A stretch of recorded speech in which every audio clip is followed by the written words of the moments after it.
The workup's in the cabinet's hands. They said they'll call for us once they've gotten to properly review it. But listen, I know I should have been more forthcoming about who I was earlier. So, in the interest of full disclosure, there's one more thing you ought to know before we head up there. My relationship with the UC. It's more complicated than it might seem at first glance. The UC's actually the only reason I'm here in the first place. I am a clone of a man named Francois Sanon, one-time fleet admiral of the UC during the Colony War, former head of the UC Navy. They called him Vae Victus, woe to the defeated, in Old Earth Latin, a title he earned. The program I was a part of, it was the UC's attempt to create a new generation of military minds from one of their most respected tacticians. Secure the leadership of the UC military for generations to come.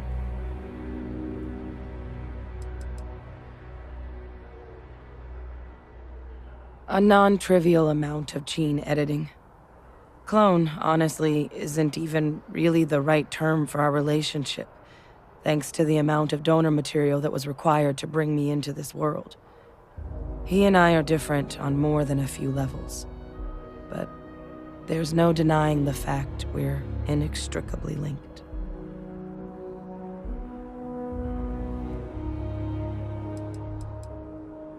I'm the last. A few of my siblings, they passed when we were young, training accidents and the like. But most of the rest were deployed to the front lines during the Colony War, and they never came back. Not a day goes by where I don't think about what the world would look like with them still in it. He would have happily told you he was one of the greats. Ultimately, though, it didn't matter. The man I was cloned from, my father, was executed for acts he committed during the war. The man caused a lot of death on both sides. Freestar Collective and UC. Military and civilians. And the things he did, well, they're a part of the reason the UC and Freestar Collective aren't really on great terms to this day. So my involvement, it could be another obstacle they throw at us up there. I just wanted you to be forewarned.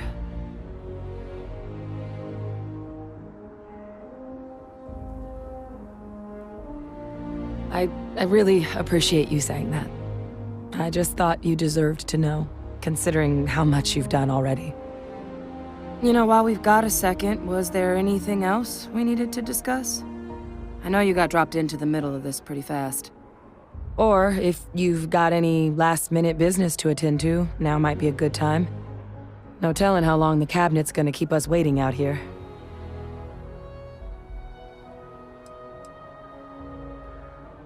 Eye strain from the amount of reading I've got on the horizon if we succeed. The Terramorph project never went anywhere. It couldn't. They're deadly creatures, but they aren't xenoweapons.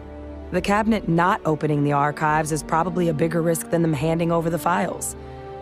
That data itself isn't dangerous, which probably wouldn't be a bad point for us to bring up, should the opportunity arise. Well, thinking about it more, I suspect there'd be value in sharing the fact that the Terramorph project was, well, a failure.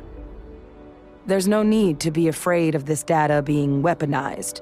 Knowing that should calm some of the cabinet's fears and make it easier for us to dispel any suspicions the other factions might have about our intentions.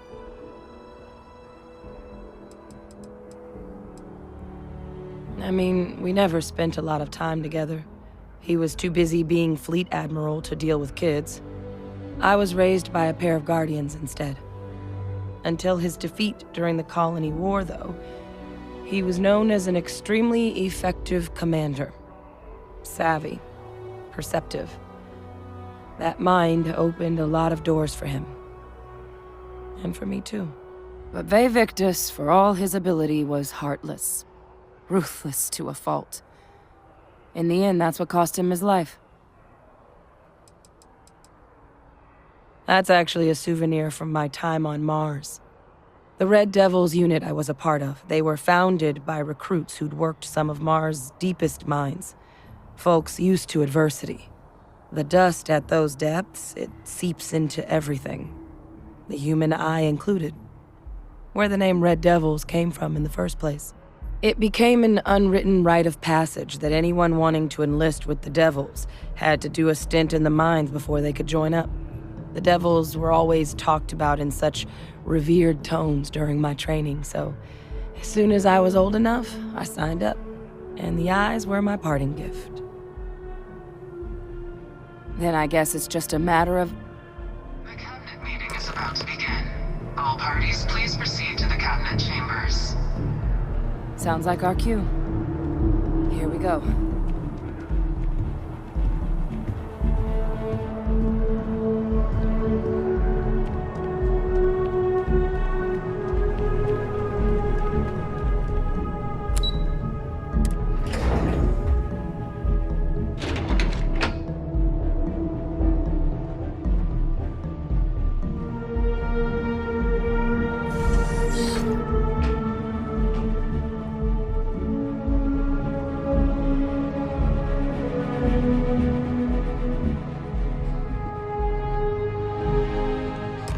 Ah, welcome.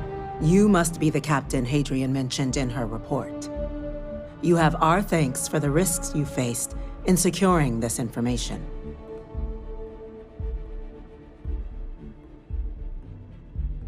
Oh, I'm sure she did.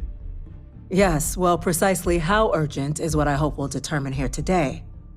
So now, we have two petitioners here making a surprising request. Access to the UC Xeno Warfare Team's Terramorph data, currently housed in the Armistice archives. A request which will require not just this body's agreement, but that of all three Armistice signatories. UC, Freestar Collective, and House Varun.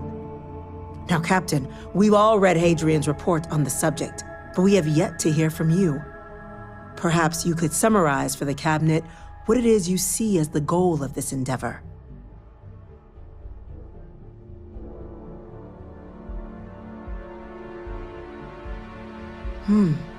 That is something to consider. Though we also have to take into account the nature of the data you require.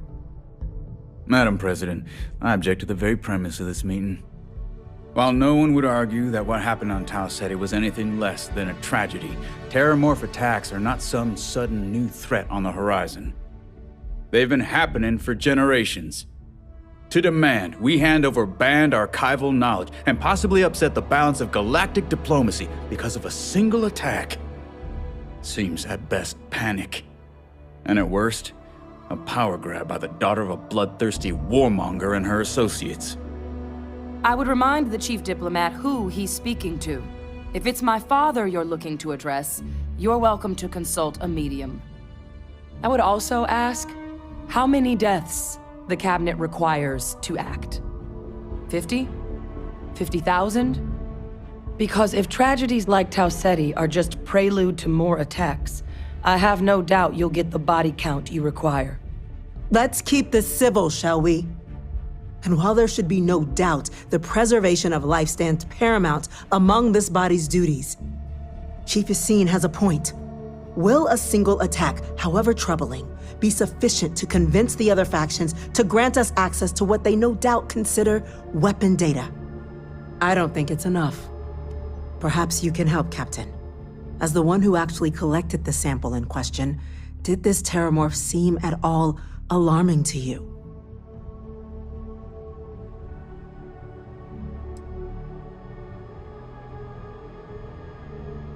Just taking her word for it as well, then. So it would seem. So then, Captain, given the discussion now and the information you've been privy to thus far, if you were in our position, would you grant the request made to open the archives?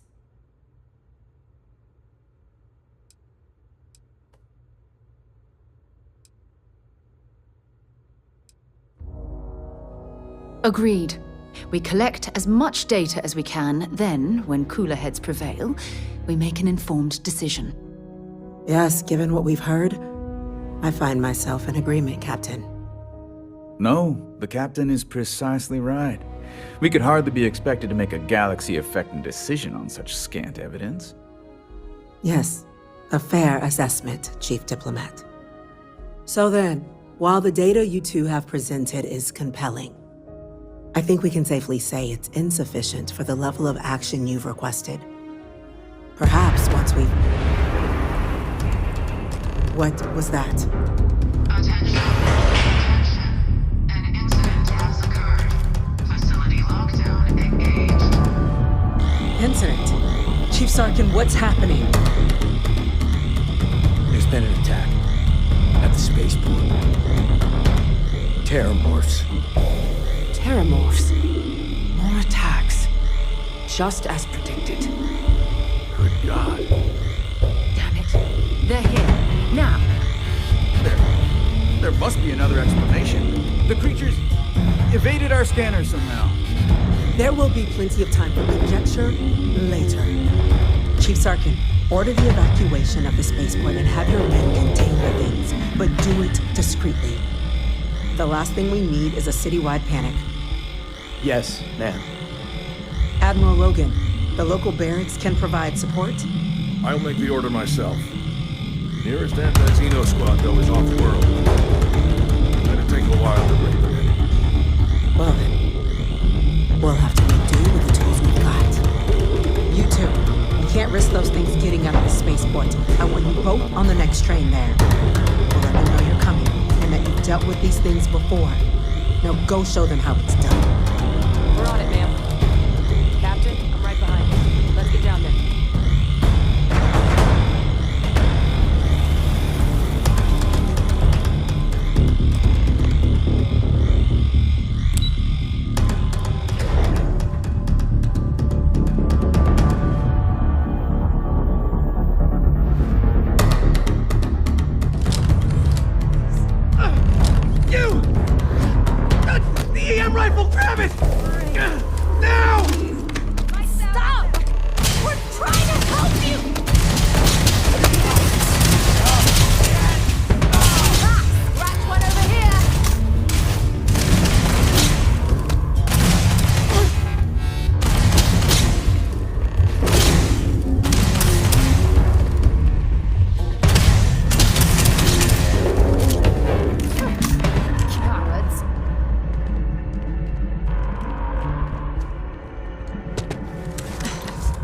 Thank you for what you did.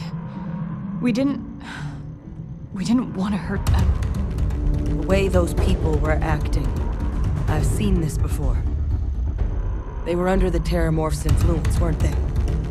I don't know. They were down at the port and they just started screaming. We tried to restrain them, get them on the train to get them out of harm's way, but some of the other officers down there, we couldn't restrain them fast enough. They just started firing on us. People we knew. They went berserk. Pheromonic projection. Some terramorphs, they can induce this fog. It affects everyone differently, but some people just lose control, turn against everyone around them, even if they don't want to. They're like a puppet. You kill the morph, you break the hold. But this means we're gonna need to be real careful with our fire, and keep that EM weapon at the ready.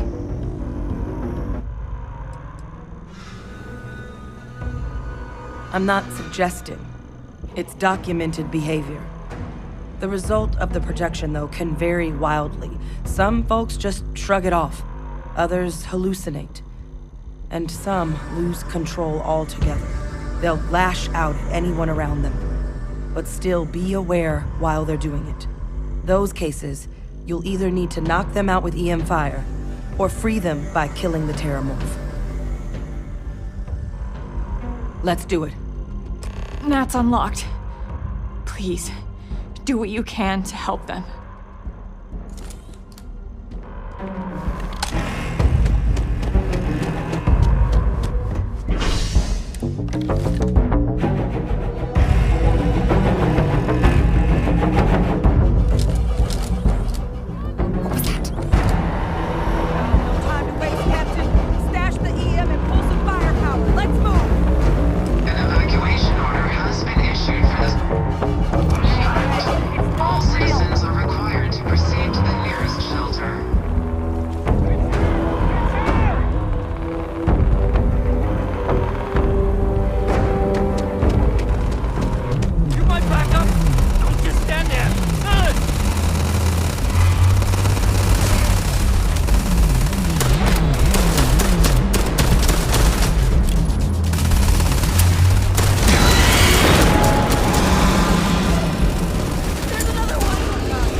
Are you and this woman experts?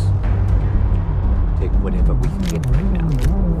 We've got the remaining creatures locked down on the landing pad. We're barely holding our perimeter. They said you've done this before. Well, one fire team to spare and whatever supplies you need, but I can't risk them taking over any more of my men. Put those things down and do it fast. We'll hold them as best we can.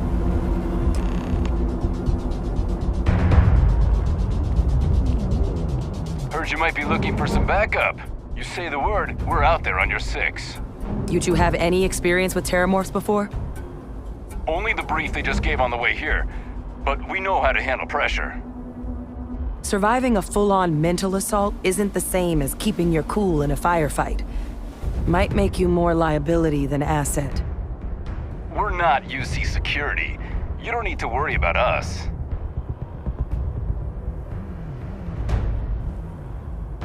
Roger that. We're on you. I hate false alarms. Gotta stay sharp.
It's over.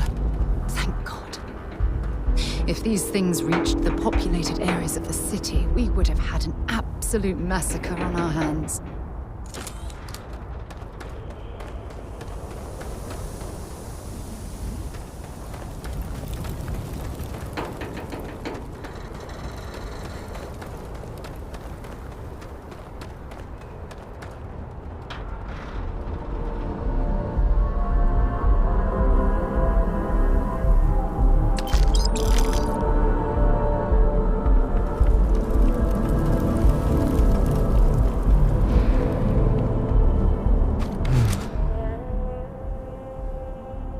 Guess they weren't kidding about you two.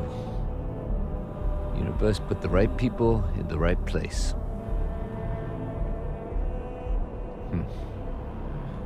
Certainly doesn't feel like it. I don't want to think what would have happened if you two hadn't been here. Just glad we could rise to the occasion. Captain, we should report back to the President. Let her know the Terramorphs have been dealt with.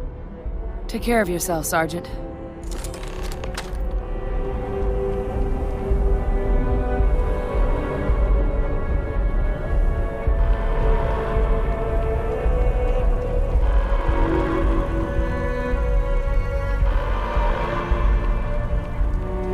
Attention. The spaceport has been secured. Safety precautions remain in place. Please wait for the all-clear signal before exiting your homes. That is all.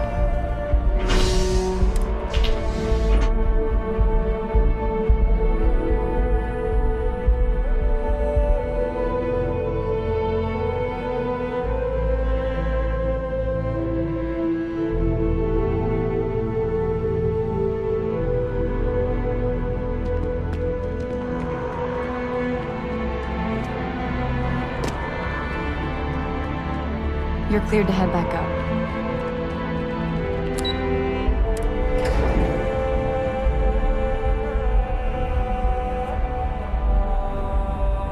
Nothing's getting to the cabinet. That's a relief to hear. Thank you, gentlemen. Let your people all know how much we owe them today. Yes, ma'am. Ah, there you are. I believe we have some things we should discuss. When you see security loses an officer, I make it my responsibility to call their family. I've got a lot of calls to make now. You've got the Cabinet's full backing to prevent more attacks. Understand?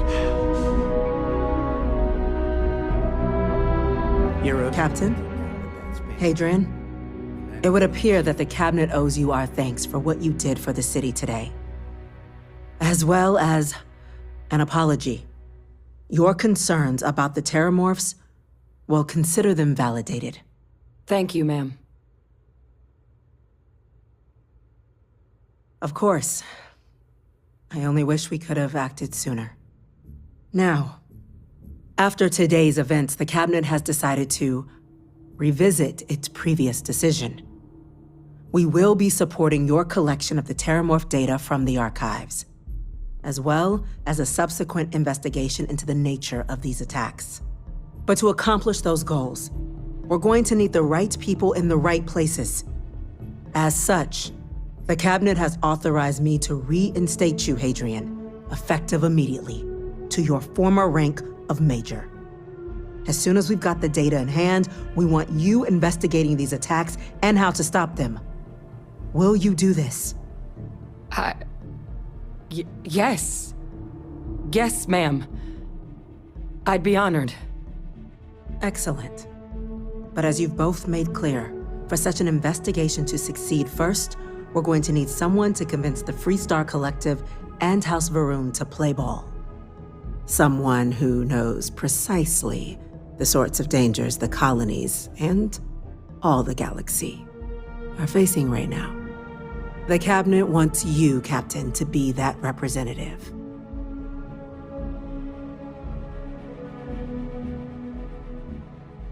We do. In exchange, we're willing to fast-track your citizenship upon collection of the data. So, will you help us? I'm glad to hear it. Now, we, of course, won't be sending you in without the proper support. Deputy McIntyre in the Office of Interstellar Affairs will be your guide on gaining access to the archives. You should be able to find her in her office across the hall. And on behalf of the whole of the United Colonies, you have our thanks. We're dismissed. Citizens.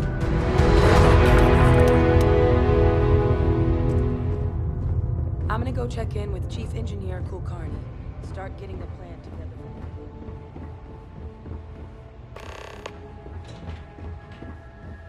Chief Yassine, these orders can't be... Yes. Yes, sir. Consider it.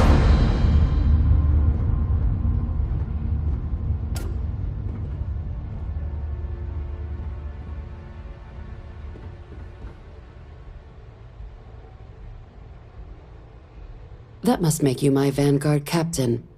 Welcome to Interstellar Affairs.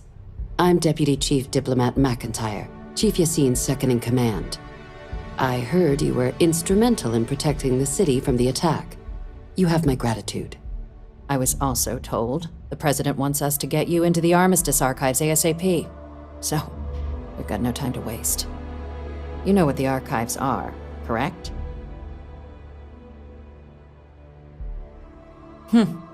Someone paid attention in current events. So, then you also know that it was originally managed by the 3 major galactic players. Access to the archives is only granted in cases of dire emergency, and requires a one-time use code from each of the 3 Armistice signatories. UC, Freestar Collective, and House Varun. Now, the UC is already on board, so that means we'll need to convince 2 people. The ambassadors of the Freestar Collective and House Varun to hand over their codes. Get them both and you'll have your data.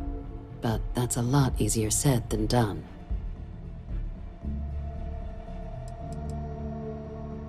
No. Each is a strip of several million random numbers generated on the fly based on biometric keys kept by each of the ambassadors on their person at all times. They're impossible to create without those keys, and those keys stay with the ambassadors, meaning we're accessing nothing if we can't get them on our side.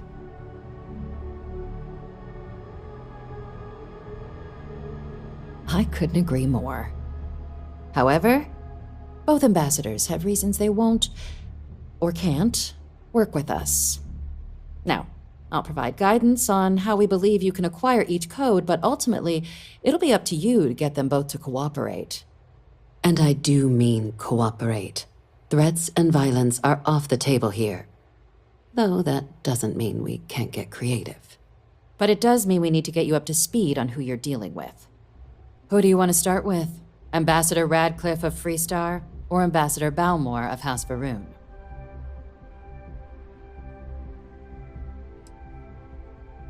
Ambassador Balmore's a challenge. When the rest of House Varun retreated into seclusion shortly after the signing of the armistice, Balmore stayed here. He's since lent his support to a small number of archival requests, so there's real hope he might again. Though claiming to know how a member of House Varun thinks is a quick way to earn yourself a psych eval.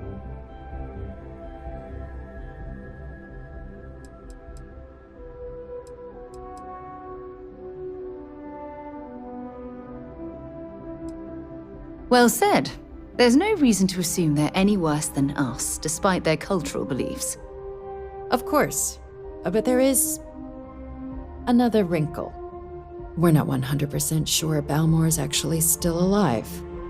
His public appearances were always rare, but it's been several years now since he last poked his head out.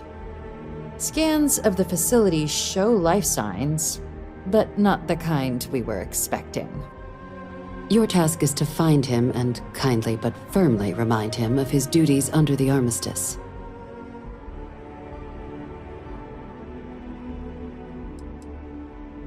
The Varun delegation brought more than a few of their native flora with them when they set up in the embassy. It seems those plants have been allowed to flourish, making it hard for us to verify what's flora and what's ambassador. The embassy is still legally House Varun's sovereign territory, so we're not technically permitted inside. We've snuck in the occasional spy, of course, but the ambassador has proven more evasive than you'd expect for a man of his age. But we're quite sure he hasn't left the city. The man stands out.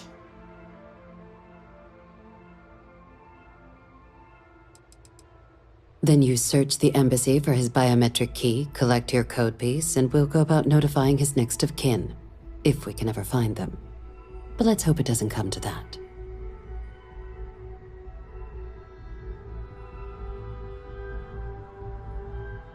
I have no doubt.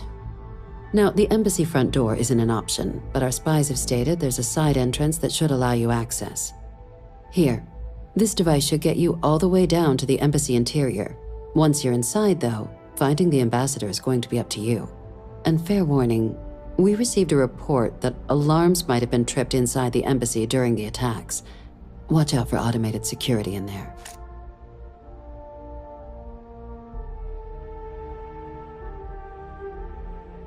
Ah, the good Ambassador Ratcliffe. She's a veteran of the Colony War, and her only goal in life is to make ours miserable. If Sam is any example of how stubborn the Freestar people can be, then I can imagine how difficult it must be dealing with this ambassador. Now, officially, our office is suggesting you try and negotiate with her. Use your experiences as a member of the military and with the threat we're facing to convince her to lend her support. And who knows? Maybe that'll work. Stranger things have happened. But my suspicion is we're going to have to rely on other tools to get her code.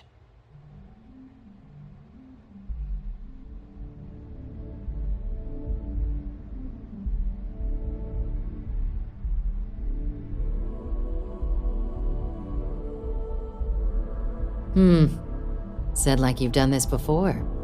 UC Intelligence has a recording device planted in the ambassador's living quarters, which we suspect you can use to your advantage.